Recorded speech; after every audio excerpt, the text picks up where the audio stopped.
Secara mengejutkan, Bank Indonesia memutuskan untuk menurunkan suku bunga acuan alias BI rate sebesar 25 basis point menjadi 5,75% pada Januari 2025. Jadi yang terbaik si karyawan pintar.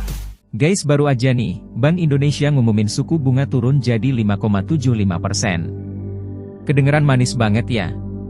Kredit murah, properti jalan, UMKM makin leluasa pinjam modal. Tapi, tunggu dulu guys.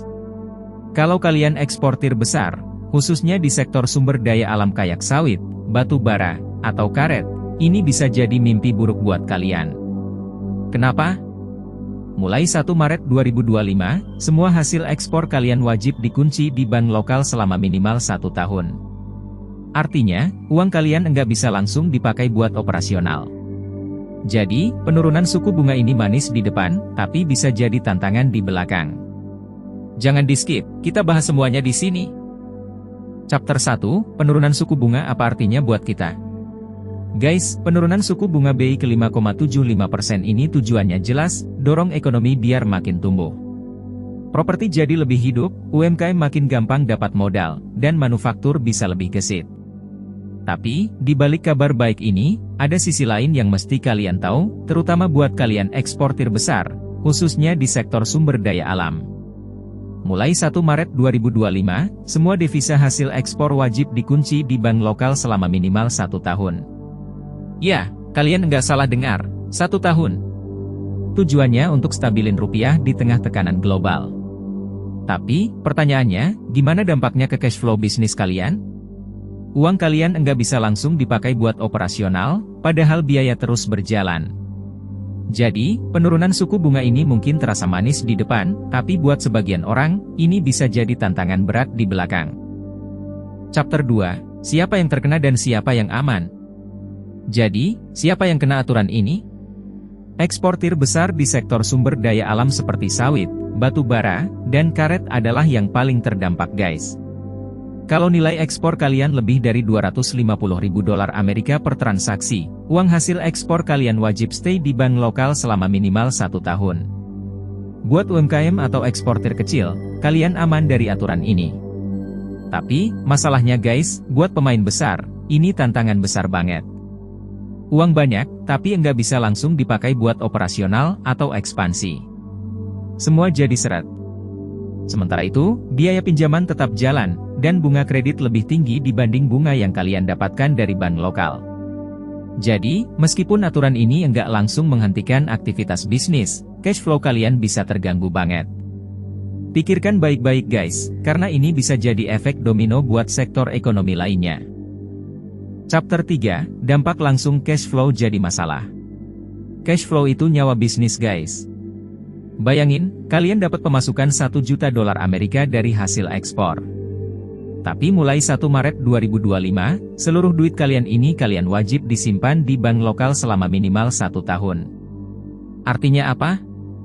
Duit itu nggak bisa langsung dipakai buat operasional, karena duit kalian ini bakal ditaruh di deposito DHE. Kedengeran kayak solusi kan? Pengembalian bunga katanya kompetitif. Tapi bunga deposito ini paling cuma sekitar 4,5%, sementara biaya pinjaman kalian untuk nutupin kebutuhan operasional bisa sampai 8 hingga 9%. Jadi, bukannya untung, kalian malah rugi di selisih bunga. Masalahnya enggak berhenti di situ guys. Sementara uang kalian diistirahatkan di deposito, bisnis kalian harus tetap jalan.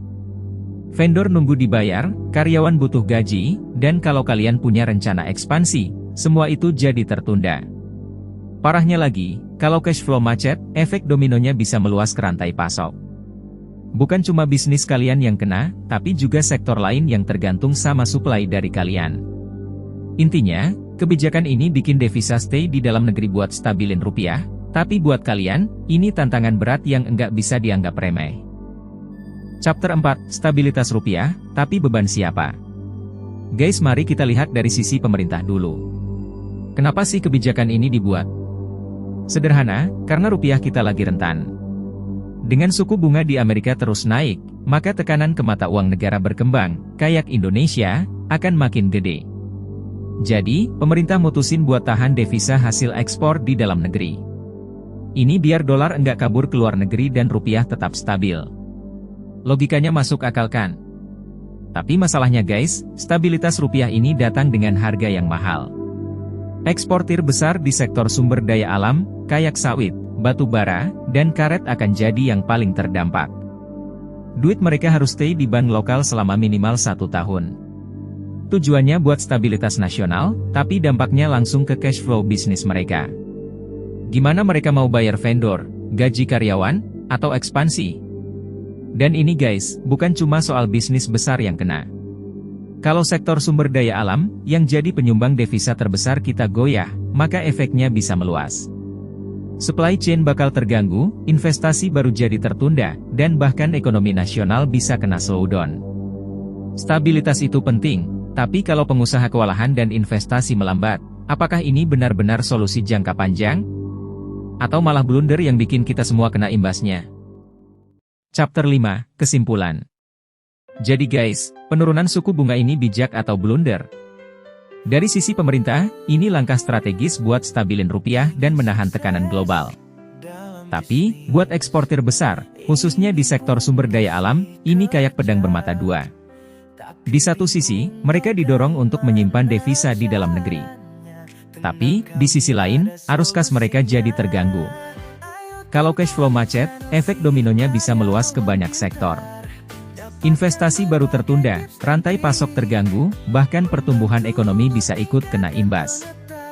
Artinya, meskipun kebijakan ini punya tujuan baik, pelaksanaannya harus hati-hati banget guys.